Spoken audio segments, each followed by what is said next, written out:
The first thing I ended up doing on my new hardcore Iron Man it was to do the adventure pass system. That is because I want to get an experience of what the new player experience is like, so I went ahead and did this.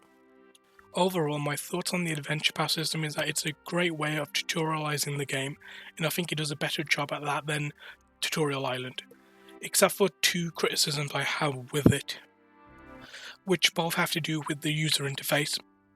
Overall, I think the user interface for the tutorial is almost good, and it suffers from two major issues. The first being, by default, it is set on unlocked user interface.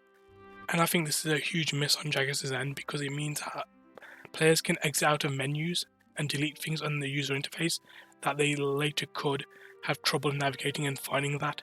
So I don't understand why, from the beginning, you let players do this. It is optional. You can set it up to be default unlocked, but it isn't.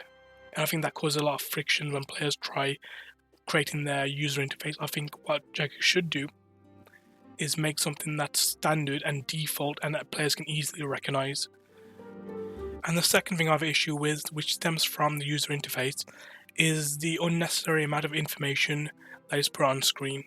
If we break down the user interface into sections, like 4 chunks, you have the top left, top right, bottom left, bottom right. The bottom right is heavily dense with a lot of information, whereas the other 3 areas are very straightforward and you can tell what's going on here. And particularly when it comes to ability books being put in the top bottom right, which takes up a lot of space. Again, this stems from the fact that it is a unlock system, and because of that, players can exit out of menus. And what ends up happening is that as you go through the adventure path, it uploads the ability books for you, right? It puts them up and takes up that bottom right hand space, and that I don't think is a good idea. I think it would be a lot better if Jagex had the players navigate towards the power system and manually put their abilities on the action bar through that, then to just bombard the ability books on the action on the user interface, which takes up a lot of room and makes that bottom right hand corner really dense and compact and really hard for players to navigate and understand, right? Because you have your ribbon and then you have your 2 user interfaces there. So one of them goes over your backpack and the other goes over your, I think, skills. But all in all, if you just remove the powers effectively, right, your attack abilities, your strength, range abilities, you remove that section from it, I think you actually do get a very clear user interface. If you do that for a baseline, of course, right, not necessarily endgame, but still it would be really good if that would be the case. And overall, I think I really like the adventure path system. I think it does a good job of teaching players how to practically play the game, and I think that's really good. So after completing the adventure path, you are rewarded with the Dwarven Army Axe. This is a very cool niche weapon unlock because it helps train very low level skills at low levels, so like mining, crafting, cooking, hunter, woodcutting, firemaking and fletching. But its main use or its benefit is that it provides a +3 additional experience, and that's really useful earlier on because that's just a +3, right? Eventually it does get beaten out by like Wise Perk, but right now it is really useful for leveling up those low level stats.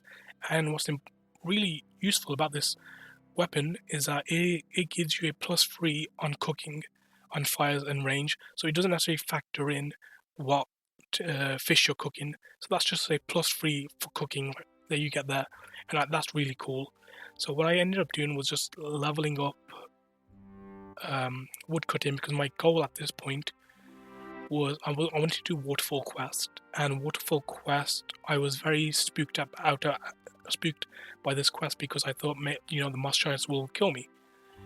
So what I thought about doing was I level up my woodcutting and then gain firemaking, and with the firemaking I can gain the bonfire boost, and then after that I can go and claim the +500 from Anachronia, the archaeology guild, right, with the relic. I ended up skipping the bonfire grind, right, to get to the oak logs to then get the bonfire on the oak logs, and just end up going directly to archaeology guild and get that 500 increase to my health because that's really useful. And one thing I noticed it on my way there, because I had to unlock the lodestones as I went there, so I had to run all the way there, is that your run energy does deplete pretty fast.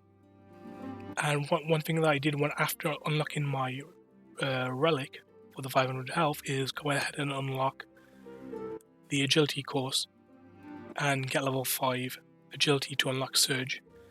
And that was really useful because Surge is really fun, right? Surge is ability that you get in RuneScape 3 that lets you just like zoom down one direction for like 8 tiles in whatever direction you're facing. And that's really cool. However, one thing that I am kind of frustrated about is how early on you unlock it, because it only needs 5 agility, which is very easy to get. I think it'll be much cooler if Jagex pushed Surge further down the line. Mainly because I think it's more important for players to understand what the game is like and how it feels moving around without Surge than to unlock it straight away. Because it's level 5, you know, you can easily level up to level 5, and then I ended up doing that. So I ended up going to the Archaeology Guild, get my plus 500 HP, and then come back to Birth Up, and then level up my agility.